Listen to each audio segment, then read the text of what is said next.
Bonjour et bienvenue sur Comics Code pour le 98e épisode d'une semaine en comics.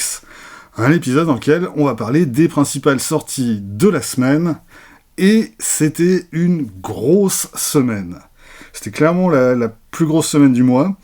D'ailleurs, j'ai acheté plus de comics cette semaine que pendant tout le reste du mois de juin. Et encore, ça aurait pu être pire. Il y a la collection Superman de la Fnac qui était initialement prévue cette semaine, sauf que non. Finalement, ça a été reporté d'une semaine et ça sortira donc vendredi prochain, le 4 juillet. Donc, les nouveautés de la semaine. Et on va commencer par Delcourt, avec le 3e et dernier tome de Walking Dead Clementine de Tillie Walden. Et c'est une série que j'ai vraiment bien aimée. Alors, pardon, je connais pas le jeu vidéo. A priori, ça m'intéresse pas. J'ai juste pris le titre pour ce qu'il est, c'est-à-dire l'histoire d'une adolescente qui essaie de survivre et de grandir au cœur d'un monde peuplé de zombies.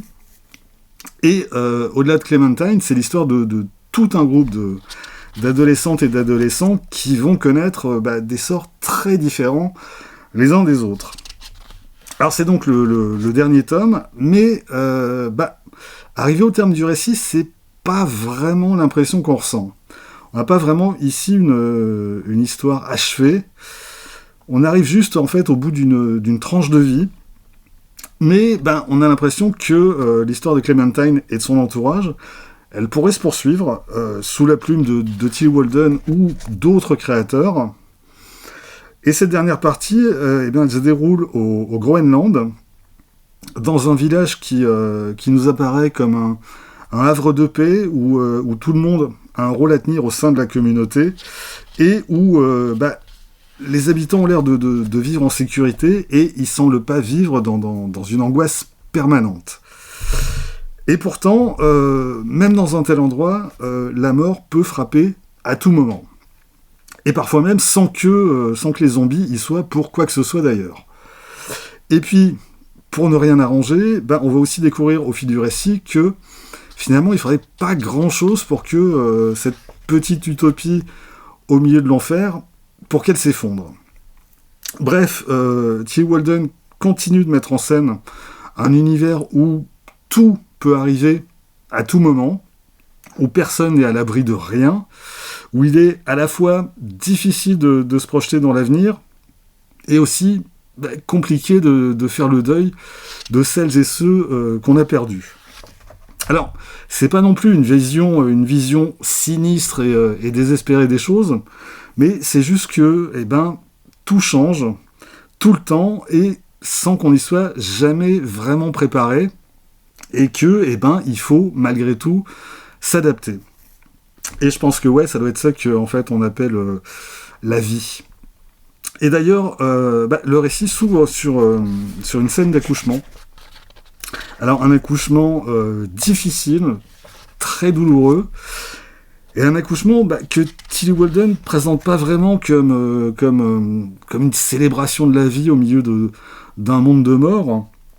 Là en fait on voit ça plutôt comme de nouvelles complications et de nouveaux dangers qui viennent s'ajouter à la liste quand même déjà très longue des emmerdements auxquels Clementine et les autres doivent déjà faire face. Alors il y a une part aussi autobiographique dans ce récit. Tillie Walden, elle s'inspire d'éléments de sa vie, et notamment, comme par hasard, le fait qu'elle soit devenue mère pendant qu'elle travaillait sur le titre. Mais c'est une série que j'ai vraiment bien aimée, parce que on s'attache aux personnages, et que on se soucie de ce qui leur arrive, ou de ce qui pourrait leur arriver. Et c'est donc le dernier tome, mais franchement ça m'aurait pas dérangé de m'en faire 2-3 de plus. Walking Dead Clementine, tome 3, est donc paru chez Delcourt, dans une traduction d'Anne Capuron, 256 pages au format souple, 17 par 26 cm, et au prix de 20,50€.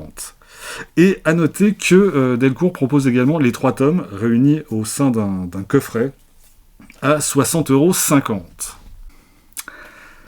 On passe chez Urban, ça va être le gros de cette vidéo, et on va commencer par Batman et Robin année 1 de Mark Waid et Chris Samnee. Alors, déjà une petite précision, ça c'est l'édition exclusive aux librairies Mummy. Bon, il n'y a que la couverture qui change, pour 2€ de plus. Bon, ouais, voilà. Mais bon, je la trouve vraiment chouette en plus, cette couverture. Même si c'est pas du Chris Samnee, c'est du Danny Earls. Alors, bon, la couverture régulière, c'est du Chris Samnee, mais par contre, c'est pas une couverture. C'est une page intérieure qui se trouve là. Donc voilà. Mais bon, au passage quand même, on notera la qualité de l'édition avec son dos toilé. Alors c'est la même chose pour les deux éditions. Et vraiment, je trouve que c'est un très bel objet, à un prix qui reste quand même plutôt correct, à comparer avec certains trucs vendus très cher et d'une qualité assez dégueulasse, dont je parlerai vite fait tout à l'heure. Et puis, à l'intérieur, figurez-vous que c'est encore meilleur. Alors c'est donc la première moitié d'une maxi-série en 12 numéros, écrite par Mark Waid et dessinée par Chris Samnee, et une histoire qui raconte les débuts du duo Batman-Robin, quelques semaines seulement après la mort des parents de Dick Grayson, et après que Bruce Wayne l'a adopté. Et ça donne quelque chose d'extrêmement énergique, avec un Robin qui est carrément hyper actif, qui tient pas en place, qui saute dans tous les sens et qui se met régulièrement en danger. Et un Batman limite dépassé par les événements et qui cherche comment canaliser l'énergie du gamin. Je trouve que la situation est très bien résumée dans un des tout premiers dialogues entre Bruce et Alfred, ici, avec Bruce qui dit « Je n'ai aucune expérience en tant que parent », et Alfred qui lui répond « Ni en tant qu'enfant, à vrai dire, mais vous connaissez la colère et vous connaissez le deuil. » Alfred, dans ce récit, c'est l'espèce de pilier qui soutient toute la charpente, qui fait que tout s'effondre pas, et c'est aussi lui qui a quand même les meilleures répliques dans le genre pince sans rire. C'est vraiment un plaisir à lire à chaque fois. Et donc oui, dans sa relation avec Dick, Bruce a l'air de penser que le fait d'avoir connu une tragédie similaire à la sienne, ça suffirait à les rapprocher, et que Dick allait avoir un comportement semblable à celui que lui-même avait eu à l'époque. Pas du tout. Et Bruce va devoir partir de zéro, et il va devoir accepter Dick tel qu'il est, et pas tel qu'il l'imaginait, et le chemin, il va être long et difficile. Je trouve que Mark Waid tient vraiment bien ses personnages, y compris, et peut-être même surtout, Robin. Robin, tel qu'on le découvre, à jamais tenir en place, à agir avant de réfléchir, et à se mettre en danger quasi constamment. Il aurait pu être assez insupportable. Et bizarrement, non. Parce que, il y a aussi une espèce de joie permanente qui émane de lui. Il y a un plaisir pur à faire ce qu'il fait, et un plaisir qui s'avère quand même très communicatif. Alors tout ça s'inscrit dans une histoire plus large. On a un nouveau criminel qui débarque à Gotham et qui compte en prendre le contrôle en initiant une guerre des gangs où les principales familles qui se partagent la ville vont s'entretuer. C'est classique, mais ça fonctionne vraiment bien, notamment grâce au grand méchant de l'histoire, qui est un personnage assez intéressant, un ancien militaire, un fils de criminel lui-même, et qui en plus a un compte à régler avec son paternel. Et puis l'autre énorme qualité de ce récit, vous l'avez sous les yeux, c'est évidemment les planches de Chris Samnee. Alors, est-ce qu'il est encore besoin de présenter Chris Samnee? C'était Daredevil, déjà avec Mark Waid au scénario, il y a un peu plus de 10 ans maintenant. C'était Johanna, coécrit avec sa femme, qui est paru en France chez 404 Graphiques. C'est Firepower avec Robert Kirkman, qui a été publié chez Delcourt. D'ailleurs, chez Delcourt, pas plus tard que la semaine prochaine, on va retrouver Waid et Samnee avec la mini-série Rocketeer, la cargaison maudite. Mais on en reparlera dimanche prochain. Et donc Samnee ici, c'est des planches évidemment ultra dynamiques, c'est des visages extrêmement expressifs. C'est aussi un travail sur les ombres et les lumières qui est assez splendide. Et donc, vraiment, c'est un régal pour les yeux. Alors, bon, je m'arrête là.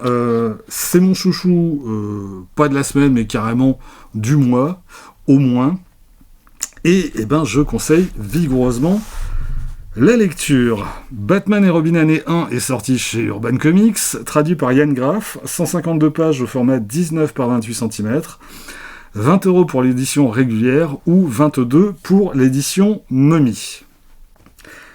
On continue chez Urban avec le tome 1 de Justice League Unlimited de Mark Waid et Dan Mora.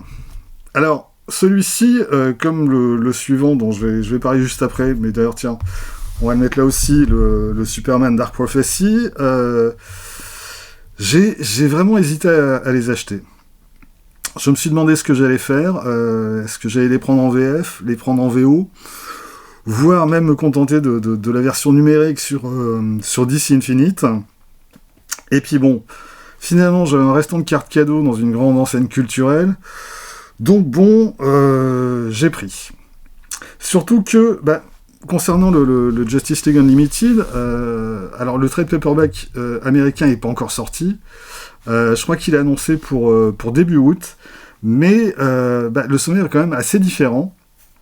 DC annonce les 6 premiers numéros de la série, alors que là, en VF, on a seulement les 4 premiers numéros, mais la grosse différence, c'est qu'on ne trouvera pas en VO les 2 récits de DC All-In, qui marquent le véritable lancement à la fois de la gamme DC All-In, donc DC Prime en VF, et de l'autre côté Absolute. Et aux États-Unis, en fait, DC a choisi de rééditer DC All-In dans un trade paperback qui s'appelle All-In Saga. Et avec au sommaire, on a aussi le 4e numéro d'Absolute Power, et puis le premier épisode des nouveaux arcs de Superman, Wonder Woman et Batman. Donc des épisodes qu'on retrouve par ailleurs aussi dans leur trade paperback respectifs. Ce qui me semble quand même être un choix assez naze de la part de DC, je trouve, parce que si tu suis l'une ou l'autre des séries en question, forcément tu vas te retrouver avec des doublons. Et donc là, clairement, je préfère très nettement le choix qu'a fait Urban, même si, je l'ai déjà dit à plusieurs reprises, mais j'aurais préféré qu'il publie DC All-In avant de lancer la gamme Absolute. Parce que dans cette partie du récit sur laquelle on va aller tout de suite, en fait, dans cette partie, on explicite quand même les fondements de cet univers et on assiste à sa naissance. Et c'est là qu'on comprend et qu'on nous explique qu'il s'agit d'un univers beaucoup plus sombre et beaucoup plus violent que celui qu'on connaît, et que du coup, les héros qui évoluent, ils se retrouvent à devoir faire face à des situations vraiment extrêmes. Mais bon, avant d'entrer dans le détail, on va parler un petit peu de DC Prime, puisque c'est le titre français qu'a choisi Urban pour publier les titres estampillés DC All-In aux États-Unis. Alors on a donc ce mois-ci les 3 premiers titres: Justice League Unlimited par Mark Waid et Dan Mora, Superman par Joshua Williamson et à nouveau Dan Mora, et puis le 3e que j'ai pas pris, c'est le Batman Ghosts of Gotham avec les épisodes de Detective Comics par Tom Taylor et Michael Hanin. Alors, dans les mois à venir, en septembre, On aura les New Gods de Ramsey et Evan Kegel. Et ben pour l'instant, c'est tout. Alors ça fait une dizaine de jours que je guette les annonces d'Urban sur les sorties du dernier trimestre de l'année pour voir quels titres ils allaient ajouter en DC Prime. Et ben, que dalle. Ils viennent d'annoncer pour octobre les tomes 2 des 3 séries qui viennent de démarrer. Et c'est tout, il n'y a rien de plus. Et en allant jeter un œil sur les sites de vente en ligne, j'ai trouvé des titres qu'ils n'ont pas encore annoncés, mais il n'y a absolument rien en DC Prime. Donc, pour l'instant, DC Prime, c'est 4 titres, point barre. Alors, à titre de comparaison, chez DC, depuis le lancement de DC All-In en octobre l'an dernier, c'est quand même plus d'une trentaine de séries ou mini-séries qui sont parues sous l'étiquette DC All-In. Alors, est-ce que certaines de ces séries paraîtront en France en 2026 ? C'est tout à fait possible. Par contre, pour tous les titres lancés aux États-Unis fin 2024, ou les titres qui ont vu leur équipe créative changer à l'occasion du lancement de DC All-In, bah là, pour une traduction française, ça sent quand même déjà sérieusement le sapin. Et y compris des titres dont la version précédente a été traduite. Et je pense par exemple à la JSA de Jeff Lemire et Diego Olortegui, aux Titans de John Layman et Pete Woods, au Nightwing de Dan Waters et Dexter Soy, au Green Arrow de Chris Condon et Montos, ou même à Action Comics, notamment les épisodes écrits par Mark Waid, où Batman et Robin, on a eu un seul tome, il y a plus d'1 an, des premiers épisodes de Joshua Williamson et Simone Di Meo, et depuis, plus rien. Et justement, avec DC All-In, Williamson et Di Meo ont été remplacés par Philip Kennedy Johnson et Javier Fernandez, mais là aussi, ça a l'air quand même complètement mort du côté de chez Urban. Et je parle même pas de titres encore moins vendeurs a priori, comme Bad Girl, Black Lightning, Metamorpho, ou les Challengers of the Unknown. Et je laisse aussi de côté les titres qui ont démarré en 2025.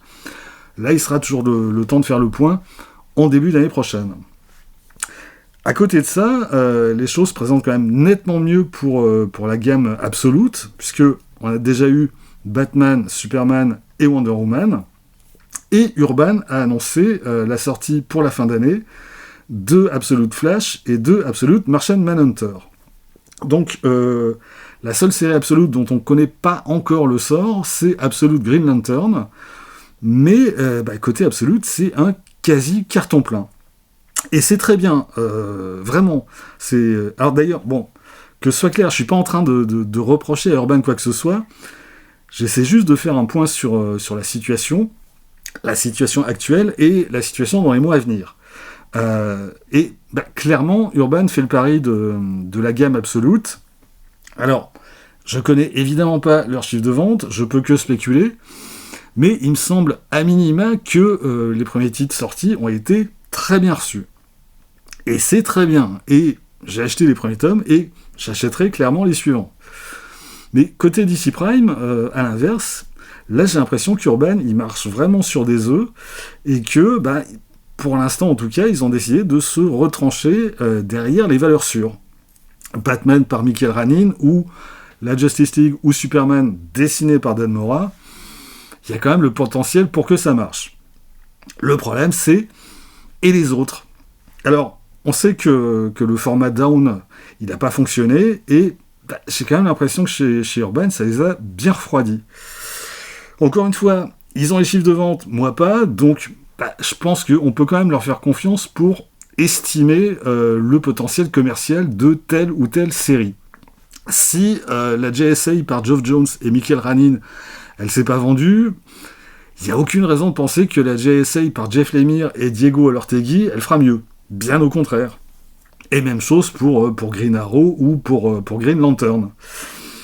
Et en fait, tout ça, ça donne l'impression que en 2025, le marché des comics va quand même de plus en plus mal et que, sorti de quelques gros titres, quelques grosses franchises et quelques gros succès plus ou moins inattendus, il y a quand même plus grand chose qui se vend ou même qui est susceptible de se vendre. Et j'ai l'impression que Urban s'adapte simplement à cet état de fait en réduisant leurs propositions à l'essentiel. Alors, quand même, j'ai un regret, c'est que Urban ne se soit pas inspiré de Panini. Pour une fois, ça aurait été dans ce sens, ça nous aurait changé un petit peu. Qu'il ne soit pas inspiré de Panini pour lancer un périodique sur le modèle de Marvel Comics ou de X-Men, avec 6 ou 7 titres différents au sommaire. Avec une ou deux locomotives, genre Justice League Unlimited ou le Batman de Taylor et Ranin, ou même pourquoi pas le Batman de Jeff Lubb et Jim Lee, plutôt que cette édition noir et blanc à quand même 5,90€ les 24 pages qui nous annoncent. Là, pour le coup, je trouve que c'est vraiment du foutage de gueule. Mais donc, ouais, voilà, une revue DC Prime avec 2 ou 3 locomotives, et à côté, des titres choisis juste pour leur qualité, sans avoir à se soucier de leur viabilité commerciale. Je sais pas si ça se serait bien vendu, mais tout ce que je peux dire, c'est que c'est quelque chose que j'aurais acheté, mais sans une fraction de seconde d'hésitation. Vraiment. Parce que, bon alors, arrivons-en enfin à ce Justice League Unlimited. Justice League Unlimited qui est quand même un peu le vaisseau amiral de la gamme DC All-In, ou DC Prime, appelez ça comme vous voulez. C'est un peu le pilier sur lequel repose une bonne partie de la charpente de l'univers DC. Et c'est de là que vont partir certaines intrigues qu'on va suivre dans d'autres séries ou mini-séries. Si on prend les 4 épisodes au sommaire, plus le DC All-In évidemment, on a une intrigue principale qui va tourner autour d'une nouvelle menace qui s'appelle Inferno, et qui va obliger la Justice League à intervenir dans différents points du globe.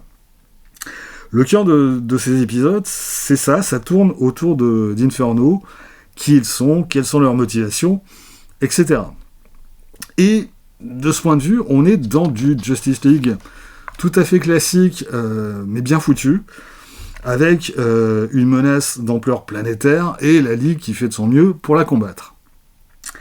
La particularité de cette incarnation de la Justice League, c'est que, elle est ouverte à tous les héros.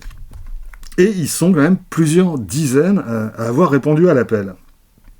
Et je trouve que c'est un choix intéressant, qui permet quand même surtout à Mark Waid de mettre en scène des entre guillemets second couteaux, à côté des gros calibres de la Ligue. Et on va croiser des personnages comme Star Sapphire, Black Lightning, Dr. Occult ou Airwave, qui est un des personnages apparus dans la JSA de Geoff Jones.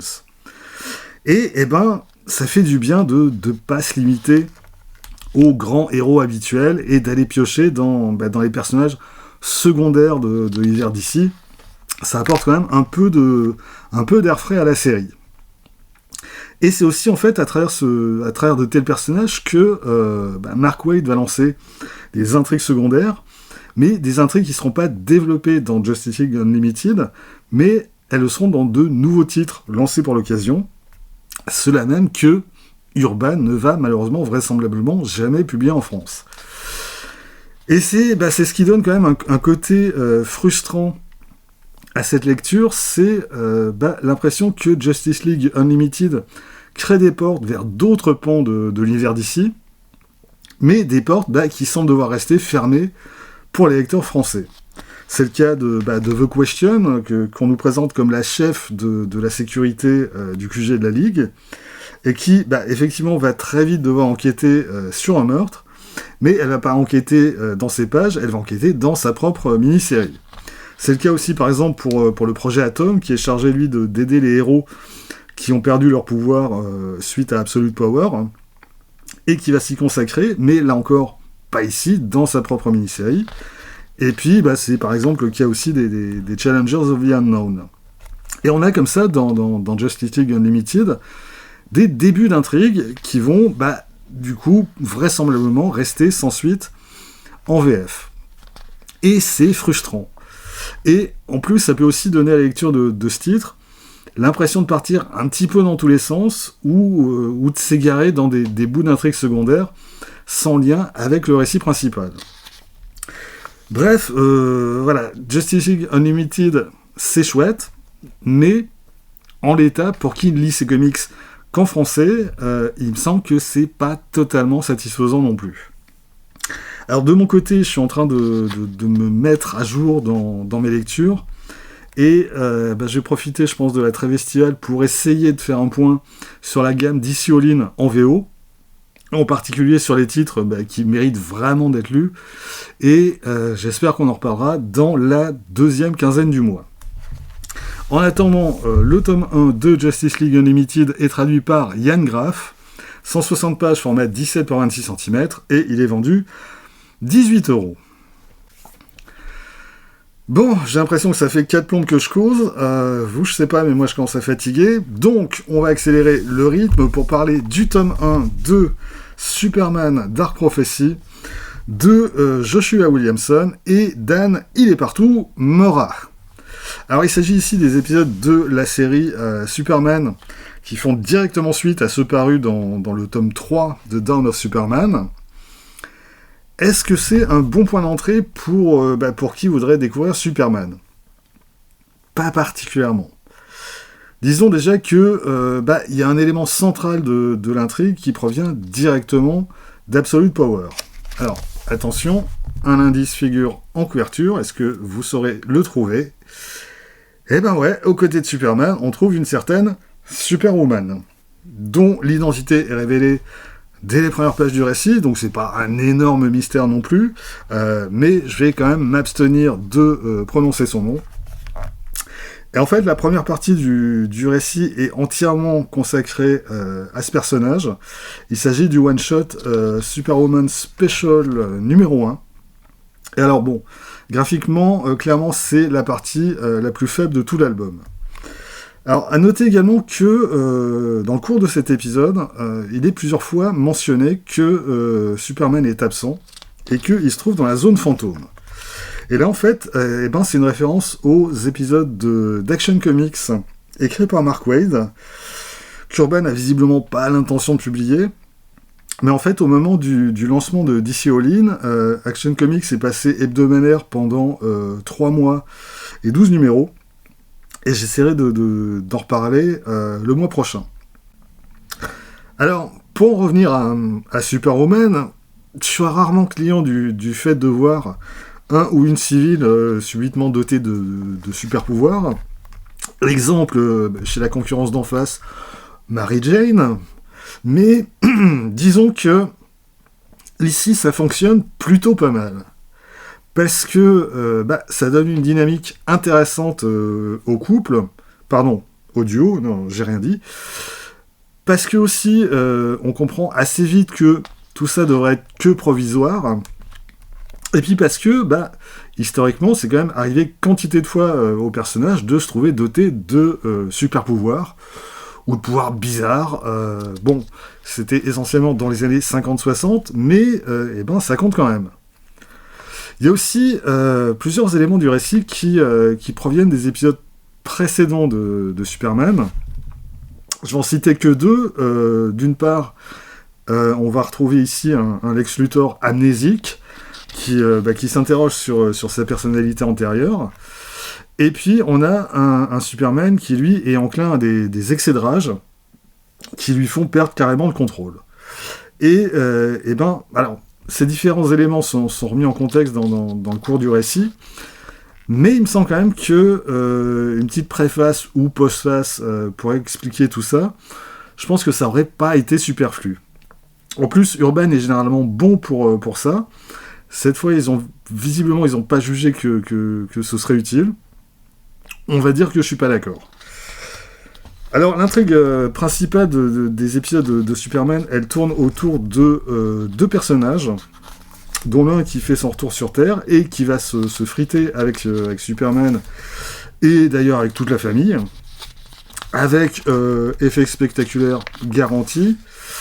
Et puis, l'autre personnage, lui, il va avoir un double rôle. En fait, il va venir interroger et remettre en question les origines du premier personnage. Et puis, il va aussi servir à annoncer la direction que devrait prendre la série dans les prochains mois, et le sort qui attend Superman. Mais clairement, la sombre prophétie du titre, c'est à ce personnage qu'on la doit. Tout ça est quand même assez classique, mais c'est habilement fait. Et puis, évidemment, comme toujours, c'est très très agréablement illustré par Dan Mora, et du coup, ça se lit très bien. Et puis, on a une dernière partie qui, elle est entièrement consacrée à Lex Luthor. C'est-à-dire, en fait, c'est un autre one-shot intitulé Superman Lex Luthor Special, toujours écrit par Williamson, mais cette fois dessiné par Eddie Barrows. Alors à ce propos d'ailleurs, juste avant ça, Eddie Barrows, il a dessiné un autre récit de Superman, écrit par Gail Simone, et qui était paru dans les numéros 1067 à 1069 d'Action Comics. Donc c'est ceux qui font directement suite aux derniers épisodes d'Action Comics qui sont parus dans le tome 3 de Dawn of Superman. Alors, c'était une histoire un peu en marche, puisque ça se passait dans le passé. Graphiquement, tout donnait à penser que ça se passait dans les années 70, et Superman se retrouvait à devoir réussir toute une série d'épreuves physiques pour empêcher des aliens de conquérir la Terre. Les épisodes en question étaient dédiés à Denny O'Neil et Neil Adams, et Gail Simone, elle les avait écrits très exactement dans cet esprit. Ça faisait d'ailleurs même pas mal penser, par exemple, au Superman contre Mohamed Ali. Et je trouve que vraiment, sur ces épisodes, Eddie Barrows, il était idéalement bien ancré par Danny Mickey. Sur ce Lex Luthor, Eddie Barrows, il co-signe ses planches avec Eber Ferreira. Pardon. Et je trouve pas le résultat aussi réussi. Alors, disons que je trouve que ça fonctionne mieux sur les séquences de flashback en noir et blanc, comme c'est le cas ici, davantage que sur le reste de l'épisode, où je trouve que c'est plus inégal. Dernier point sur ce one-shot consacré à Luthor, et c'est ce qui m'a en fait convaincu de prendre la VF, c'est qu'il figure pas dans le trade paperback américain. Alors il sera peut-être dans le volume suivant, ça pour l'instant on ne sait pas. En revanche, dans l'édition américaine, on a en fin de volume une grosse vingtaine de variant covers, alors que à la fin de l'édition française, on n'en a que 6. Et voilà pour ce tome 1 de Superman Dark Prophecy, traduit par Laurent Kessy, 200 pages format 17 par 26 cm, et vendu 20€. Dernier achat en ce qui me concerne, avant de passer rapidement en revue le reste des sorties de la semaine, c'est le tome 4 de Foxboy, de Laurent Lefebvre, chez Comics Initiative. Alors, on est d'accord, techniquement c'est pas un comic book, c'est une création française, et en règle générale, la chaîne est consacrée exclusivement aux comics, et c'est pas un jugement qualitatif de ma part, je suis pas débile au point de dire les comics c'est super, le franco-belge ou le manga, prout. À la rigueur, on pourra discuter du fait que je suis débile au point de parler et de consacrer du temps à de mauvais comics plutôt qu'à de bonnes BD, ça d'accord, mais voilà, j'ai mon corpus, j'ai mon champ d'études sur la chaîne, c'est les comics, dans leur ensemble, et j'essaie de m'y tenir. Sauf que Foxboy, c'est une œuvre qui est à ce point nourrie de comics que c'est quand même compliqué de pas en parler. Un peu comme quand j'ai consacré une vidéo à l'illusion magnifique d'Alessandro Tota, qui est une histoire qui s'inscrit totalement dans l'époque de la naissance des comics aux États-Unis. Et Foxboy, c'est une œuvre qui emprunte énormément à l'univers des comics, alors, graphiquement évidemment, mais aussi à son histoire éditoriale, à la manière dont les comics ont été publiés en France. Et puis c'est aussi une manière de jouer avec des archétypes typiquement américains et de les transposer dans un contexte totalement différent, en l'occurrence la France et même plus particulièrement la Bretagne. Et puis, c'est aussi pour Laurent Lefebvre, il me semble, une volonté de faire dialoguer l'imaginaire des comics et celui de la bande dessinée française. Genre, par exemple, dans ce tome, tu as la rencontre entre Calvin et Hobbes de Bill Watterson et Philémon de Fred. C'est compliqué de parler vraiment de ce tome 4 de Foxboy après une seule lecture, une lecture en plus un peu rapide ce matin pour préparer la vidéo. C'est compliqué tellement le récit est dense, il est aussi méandreux, on a beaucoup de choses qui se tamponnent, qui se succèdent, qui s'enchevêtrent. C'est vraiment un récit très singulier. L'impression que je retire de cette première lecture, déjà c'est que c'est assez sublimement beau, le trait, les couleurs, la composition des planches, tout ça est assez remarquable. Et puis, on a un récit très introspectif qui est à la fois un retour sur l'enfance du personnage et puis aussi des images de l'enfance qui viennent s'inscrire dans le présent du personnage. C'est très étonnant. À première vue, ça peut parfois paraître un peu décousu, mais il me semble surtout que ça nécessite de se plonger plus profondément dans le récit, de prendre le temps de s'y immerger, et puis de voir comment tout ça s'articule. Peut-être bien qu'on en reparlera dans les prochaines semaines, mais en attendant, sachez que c'est sorti, chez Comics Initiative évidemment. L'album fait 144 pages, format 19 par 28 cm, et il est au prix de 23€. Le reste des sorties de la semaine, au pas de charge. Chez Urban Comics, le seul titre dont j'ai pas parlé, c'est le tome 1 de Batman Ghost of Gotham, de Tom Taylor et Michael Ranin. C'est des débuts assez chouettes. C'est une histoire d'orphelins qui sont tués dans les rues de Gotham. J'hésite entre l'AVF, l'AVO qui sort bientôt, ou bien, plus certainement, je pense que je vais attendre de voir où ça va. Tom Taylor, son Nightwing en particulier, il m'a quand même bien refroidi. Ça démarrait extrêmement bien, ça a commencé assez vite à tirer en longueur. Et ensuite, côté Hendrix, c'est parti dans le n'importe quoi, et au bout d'un moment, j'ai fini par détester son run. Là, à nouveau, sur les premiers épisodes, ça pose un cadre intéressant, mais là aussi, quand même, le récit piétine assez vite, et finalement, on est guère plus avancé au bout de cet épisode qu'après les deux premiers. Donc, prudence. On va attendre et voir où tout ça va aller. Chez Panini, l'événement de la semaine, c'est la sortie de Wolverine Vengeance de Jonathan Hickman et Greg Capullo. Alors, sur le papier, ça vendait du rêve. Maintenant que le bouquin est sorti, ça fait quand même méchamment pchit. C'est pas nul, mais c'est pas du tout le genre de récit que tu attends de Hickman.